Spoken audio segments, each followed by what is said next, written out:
నమస్తే, welcome to UT. ప్రస్తుతం మాట్లాడడానికి కాంగ్రెస్ పార్టీ సీనియర్ నాయకులు చారకొండ వెంకటేష్ గారు ఉన్నారు. ఏదైతే చూసుకుంటే తెలంగాణ రాష్ట్రంలో కాంగ్రెస్ ప్రభుత్వం ఆధ్వర్యంలో కూడా ఏదైతే ఎస్సీ వర్గీకరణ కూడా ఆమోదం తెలపడం జరిగింది అసెంబ్లీలో. సో మరి మాట్లాడదాం ఎస్సీ వర్గీకరణ. నమస్తే. సో మరి ఎస్సీ వర్గీకరణ అనేది ప్రాపర్గా జరిగింది అంటే మాదిగలకు అన్యాయం అయిందంటూ కూడా కొంచెం చెప్తా ఉన్నారు. ఏం చెప్తారు దీనికి కరెక్ట్ జరిగిందంటారా? అసలు మాదిగలకు న్యాయం జరిగిందని నేను అంటా ఉన్నా.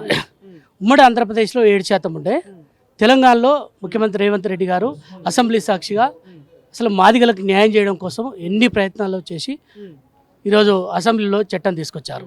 సో కాబట్టి మాదిగలకు 9% వచ్చింది, మాదిగ ఉపకులాలకు 1% వచ్చింది. అవునా కదా? అంటే దాదాపుగా 10% వచ్చినట్టే కదా. సో కాబట్టి నేనేమంటానంటే ఉమ్మడి ఆంధ్రప్రదేశ్లో 7% వచ్చింది, ఇక్కడ 10% వచ్చింది. కాబట్టి తెలంగాణ రాష్ట్రంలో ముఖ్యమంత్రి రేవంత్ రెడ్డి గారి యొక్క నిర్ణయం అనేది గొప్ప నిర్ణయం. మేము మాదిగలమంతా స్వాగతిస్తా ఉన్నాం. మాదిగలు రేవంత్ రెడ్డి గారి యొక్క రుణం తీర్చుకునేటువంటి సందర్భం ఉంది. ఖచ్చితంగా మాదిగలంతా కూడా సంతృప్తిగా ఉన్నారు. వర్గీకరణ పట్ల ఎక్కడ కూడా మనకు అన్యాయం జరిగిందనే విషయాన్ని ఎక్కడ కూడా చెప్పట్లేదు. 30 ఏళ్ల పోరాటం ఇది. ఏదైతే చూసుకుంటే మాదిగలకు 10 నుండి 11% రావాల్సి ఉండే, కానీ రాష్ట్ర ప్రభుత్వం 9%కి పరిమితం చేసింది అంటూ కూడా మందకృష్ణ మాదిగ గారు చెప్తున్నారు స్వయంగా. ఏం చెప్తారు మరి? అంటే 10% వచ్చింది కదా అంటున్నా నేను.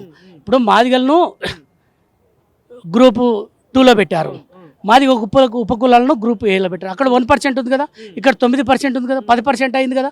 మాదిగ ఉపకులాలకు 10% నువ్వు అడిగింది వచ్చింది కదా.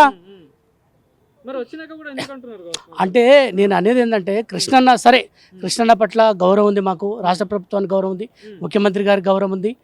మీరు ఏదన్నా చిన్న టెక్నికల్ విషయం ఏదన్నా ఉంటే ముఖ్యమంత్రి గారికి చెప్పండి, కృతజ్ఞత చెప్పండి. ఫస్ట్ మీరు వర్గీకరణ చేసినందుకు కృతజ్ఞత చెప్పకుండా ఈ విషయాలు మాట్లాడితే ఎట్లా అర్థం ఉంటుంది? ముఖ్యమంత్రికి ఈరోజు మన ముఖ్యమంత్రి గారికి రేవంత్ రెడ్డి గారికి కృతజ్ఞత చెప్పిన తర్వాత మీదైనా విషయం చెప్పండి. కాబట్టి తెలంగాణ సమాజానికి పిలుపునియాలి మీరంతా, మాదిగ సమాజానికి. ఎవరిని అడుగుతా ఉన్నా, ఈరోజు మందకృష్ణ మాదిగని అడుగుతా ఉన్నా. మాదిగలంతా రేవంత్ రెడ్డి గారికి కృతజ్ఞతగా మనమంతా సీఎం రేవంత్ రెడ్డి గారి పాలాభిషేకం చేయండి, చిత్రపటానికి పాలాభిషేకం చేయండి అని చెప్పండి. మీరంతా పిలుపునియండి. ఆ తర్వాత ఏదైనా ఉంటే మాట్లాడదాం. మనమంతా కలిసి ముఖ్యమంత్రి గారి దగ్గరికి వెళ్దాం.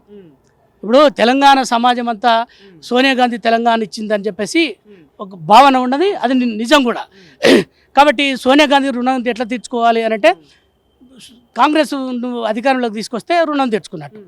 కాబట్టి ఈరోజు ముఖ్యమంత్రి గారు కూడా రేవంత్ రెడ్డి గారు కూడా ఎస్సీ వర్గీకరణ చేశారు కదా, మరి మనం కూడా కృతజ్ఞత చాటుకోవాలి కదా. ఆ చాటుకునే విషయంలో ముందుగా మనం ఏం చేయాలి? రేవంత్ రెడ్డి గారికి అండగా నిలబడడం కోసం మనం ఈరోజు ఆయన కూడా కొంచెం సంతోషాన్ని కలిగించాలి కదా.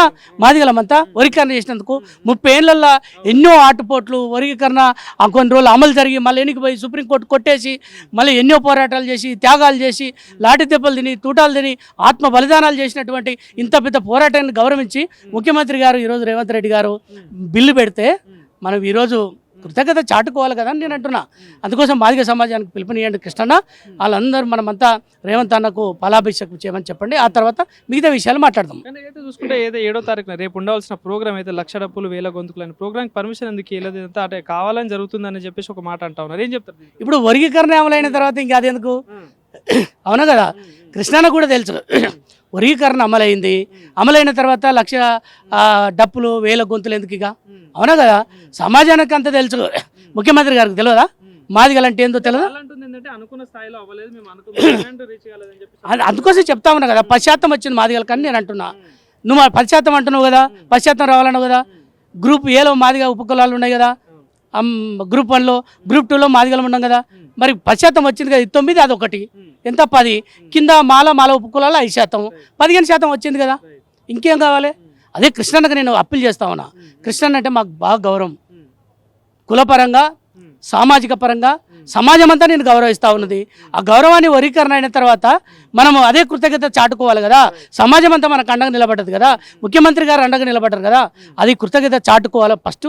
అందుకోసమే అన్న కృష్ణన్న నీకు చేతులు ఎత్తి నమస్కరిస్తున్నావు. మీరు ముఖ్యమంత్రి రేవంత్ రెడ్డి గారికి కృతజ్ఞత సభ పెట్టండి ఫస్ట్. విజయోత్సవ సభ, కృతజ్ఞత సభ ముఖ్యమంత్రి గారికి అని చెప్పు. ఈ దేశానికి ఆదర్శంగా ఉంటాం మేమని చెప్పాడు ముఖ్యమంత్రి గారు. అంతకుమించి ఏం కావాలండి ఇంకా? అవునా కదా. బీఆర్ఎస్ కానీ బీజేపీ నాయకులు ఏమంటా ఉన్నారు? అయితే ఇదంతా స్థానిక సంస్థల ఎన్నికల కోసమే, అయితే మాదిగల ఓట్ల కోసమే ఈ వర్గీకరణ అనేది ముందుకు తీసుకురావడం జరిగింది. అయితే గతంలో అయితే చంద్రబాబు నాయుడు గారు చేసినట్టు ఆ విధంగా అని చెప్పి అంటా ఉన్నారు. ఏం చెప్తారు దీనికి? మరి వాళ్ళు మాట్లాడే మాటలన్నీ బ్లప్పు. బీజేపీ నిజంగా చిత్తశుద్ధి ఉంటే రాష్ట్రాలకు సుప్రీంకోర్టు చేసుకోమని చెప్పింది. అంటే మేము చేస్తాం, మేము కూడా ఇప్పుడు రాష్ట్ర ప్రభుత్వాల పరిధిలో ఉన్నటువంటి ఉద్యోగాలకు సంబంధించి విద్యా అవకాశాలకు సంబంధించి ఈ యొక్క ఎస్సీ వర్గీకరణ, మరి కేంద్ర ప్రభుత్వంలో మీరు ఉన్నారు కదా, మీరు కేంద్ర ప్రభుత్వ ఉద్యోగాల్లో కూడా ఎస్సీ వర్గీకరణ అమలు చేస్తామని నువ్వు చెప్పొచ్చు కదా, నీకు చిత్తశుద్ధి ఉంటే. ఎందుకు చెప్పట్లే? బీజేపీ అనేది, ఆర్ఎస్ఎస్ ఐడియాలజీ అనేది అసలు దేశంలో సర్వనాశనం చేసేటువంటి ఒక కుట్ర, ఆ పన్నాంగం అంతా దాంట్లో దాగి ఉంది. వాళ్ళు చెప్తే ఎవరు నమ్మరు. బీఆర్ఎస్ అనేది అది చచ్చిన పాము, కాబట్టి వాటి గురించి మాట్లాడాల్సిన అవసరం లేదు. అసలు బీఆర్ఎస్ అనేది మాదిగలను, ఇప్పుడు మందకృష్ణ మాదిగలకు ఒక రిప్రజెంటేటివ్, మాదిగల ప్రతినిధి, మరి ఆయన జైల్లో పెట్టారు కదా బీఆర్ఎస్. ఆ రోజు నీకు ఎందుకు గుర్తు రాలే మాదిగలు అంటే? కృష్ణ మాదిగను జైల్లో పెడితే మాదిగలు జైల్లో పెట్టినట్టే అండి. ఈరోజు ముఖ్యమంత్రి రేవంత్ రెడ్డి గారు మాదిగల కోసం వర్గీకరణ చేశాడు, మాదిగలను ఇక్కడ నిలబెట్టాడు, ఉన్నతమైనటువంటి అవకాశాలు ఇస్తామని నిలబెట్టాడు. అంటే నీకు మాకు తేడా అదే. కాబట్టి ఆ ముఖ్యమంత్రికి ఈ ముఖ్యమంత్రి గారికి తేడా. మాదిగలకు సామాజిక న్యాయం చేయడం కోసం, మాదిగలకు అవకాశం ఇవ్వడం కోసం రేవంత్ రెడ్డి గారు చిత్తశుద్ధితో ఇక్కడ ఉన్నారు. కాబట్టి ఈ విషయాన్ని ఆలోచించాలని చెప్పి ప్రశ్న, ఏదైతే ఎస్సీ వర్గీకరణ జరిగితే మాల సామాజిక వర్గానికి అన్యాయం జరుగుతుంది కూడా ఆ సామాజిక వర్గం చెప్తా ఉంది. సో మరి దీని మీద మీరేం చెప్తారు అన్నారు? అసలు మాదిగలకు అన్యాయం జరిగిందనే వర్గీకరణ అయింది. ఇక వాళ్ళకి అన్యాయం జరిగినట్టేడా? లేదు, నథింగ్. అంటే కొంత మాలలు కూడా ఎస్సీ వర్గీకరణకు అనుకూలంగా ఉన్న వాళ్ళు ఉన్నారు. అంటే బయటకు రాలే కానీ వ్యతిరేకించే వాళ్ళే బయటకు వచ్చారు, సపోర్ట్ చేసే వాళ్ళంతా లోపల ఉన్నారు. కాబట్టి మాలలు కూడా సంతృప్తిగానే ఉన్నారు, ఎక్కడ కూడా ఇబ్బంది లేదు. కాబట్టి మాలలు కొంతమంది మాత్రమే దీన్ని వ్యతిరేకిస్తున్నారు, అందరు కారు. కాబట్టి మంచిగా ఉంది, ఏమి ఇబ్బంది లేదు. ఈరోజు ముఖ్యమంత్రి గారి నిర్ణయం గొప్ప నిర్ణయం. ఈరోజు మాలలు కానీ మాదిగలు కానీ సబ్బండ వర్గాలన్నీ కూడా ఎస్సీ వర్గీకరణ చేస్తే అబ్బాయి ముఖ్యమంత్రి రేవంత్ రెడ్డి గారు గొప్ప నిర్ణయం తీసుకున్నారని రెడ్లు మాట్లాడుతూ ఉన్నారు, బీసీలు మాట్లాడుతూ ఉన్నారు, ఎస్సీలు మాట్లాడుతూ ఉన్నారు, ఎస్టీలు మాట్లాడుతూ ఉన్నారు. గొప్ప నిర్ణయం తీసుకున్నారు ముఖ్యమంత్రి గారు అనే విషయాన్ని, ఒక చారిత్రక సందర్భము, ఇది చారిత్రకమైనటువంటి రోజు అని చెప్పేసి కూడా మాట్లాడారు చాలామంది. కాబట్టి దీన్ని ఈ ఆలోచనతో, ఈ దృష్టితో చూడాలని విజ్ఞప్తి చేస్తాను. Thank you. సార్.